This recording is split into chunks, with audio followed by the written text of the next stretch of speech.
Assalomu alaykum barchaga. Xudo xolasa yana bitta ko'pimizni tergis jarayonidan sizga bitta video qilyapmiz. Hamzorcha qisqagina. Xudo xolasa. Mana biz akasini xudo xolasa mana saleskalar ham tanjum saleskalar qo'yilyapti. 40 kg bemalol ko'taradi. Saleskalar har bittasi. Bunaqa oddiy saleska emas bu, prosta.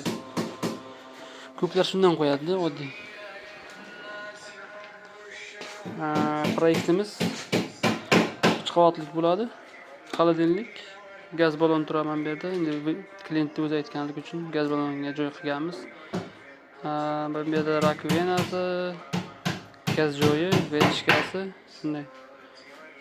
Xudo xolasa bitgandan keyin bitta video obzor qilib ko'rsatamiz yana.